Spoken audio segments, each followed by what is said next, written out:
আসসালামু আলাইকুম। আমার প্রিয় ভাই ও বোনেরা, আজকে আমরা জানব শয়তানের ওয়াসওয়াসা ও তার প্রতিকার। কেন আমরা ওর সমাধান করতে পারছি না? একদিন কেউ একজন আসলেন, তিনি সালাতের সময় ওয়াসওয়াসার শিকার হয়েছেন। সালাত আদায়ের সময় তার মনে নোংরা সব চিন্তা ঢুকে পড়ে।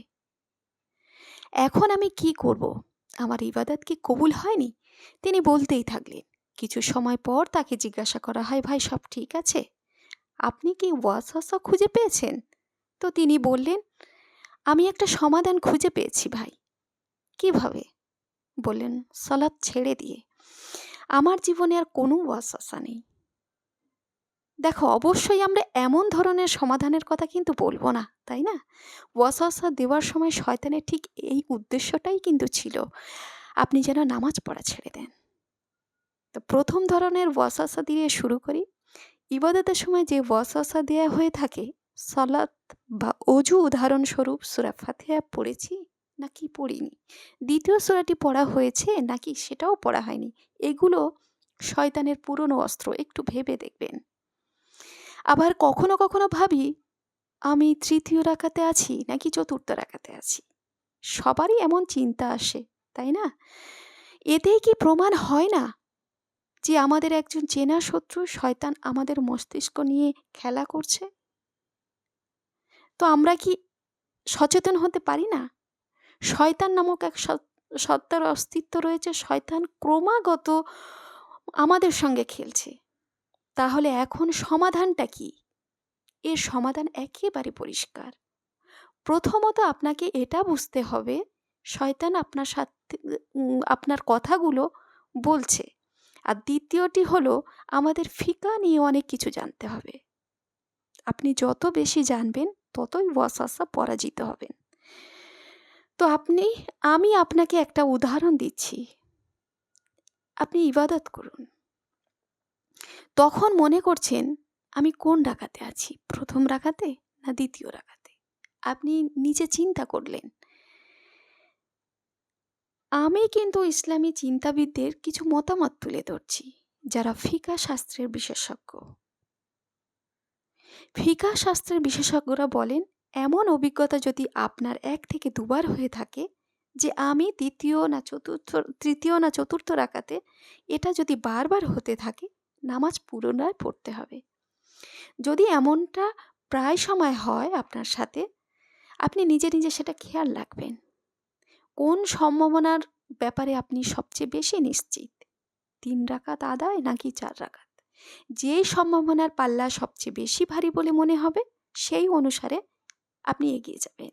আর যদি আপনি নিশ্চিত হতে না পারেন ৩ না ৪, তখন আপনি সবচেয়ে ছোট সংখ্যাটি বেছে নেবেন। তাহলে আপনি ৩ রাকাত বেছে নেবেন। তো ধরা যাক আপনি সত্যিই কম রাকাত আদায় করেছিলেন। তাহলে আপনার সালাত ঠিক থাকলো। যেমন ধরুন, আপনি গোসল আদায় করলেন এবং বের হয়ে এসে ভাবলেন, আমি কি কানের পেছনে পরিষ্কার করেছি নাকি করিনি? আপনি তৎক্ষণাৎ গিয়ে মনের সন্দেহ দূর করে ফেলুন। আপনি কেবলমাত্র আল্লাহর সন্তুষ্টির জন্য গোসল সম্পূর্ণ করুন। যে স্থানটি বাদ পড়ে গেছে মনে হয়, সেটি পরিষ্কার করুন। যেমন ধরুন, কানের পেছনে শুধু সেই অংশটুকু পরিষ্কার করে নিলেই কিন্তু হবে, এবং আপনি আপনার দৈনন্দিন কাজ করতে থাকবেন। আবার শুরু থেকে গোসল আদায়ের কোনো প্রয়োজন নেই। এগুলো হলো ফিকার কিছু রীতিনীতি। এই কথাগুলো কিন্তু একেবারে আমার নয়। আপনার কাছে যদি এমন ওয়াসওয়াসা আসতে থাকে, আমি কি এটা পরিষ্কার করেছি? আমি কি নিশ্চিত নই? তাহলে আপনার সেই অংশ ধোয়ার দরকার নেই। আমি জানি এটা আপনার মানতে হয়তো কষ্ট হবে। আপনি সেই জায়গাটা পরিষ্কার করে নিতে চান। কিন্তু দরকার নেই। যদি মনের সন্দেহ দূর করতে যদি আবার ধুয়ে নেন, আপনি তো ওয়াসওয়াসার কাছে আত্মসমর্পণ করলেন না? আপনি নিজের এনজাইটিকে বাড়িয়ে তুললেন। শয়তানের উদ্দেশ্য যখন সফল হবে, এবং সে আপনাকে জ্বালাতন কিন্তু করতেই থাকবে।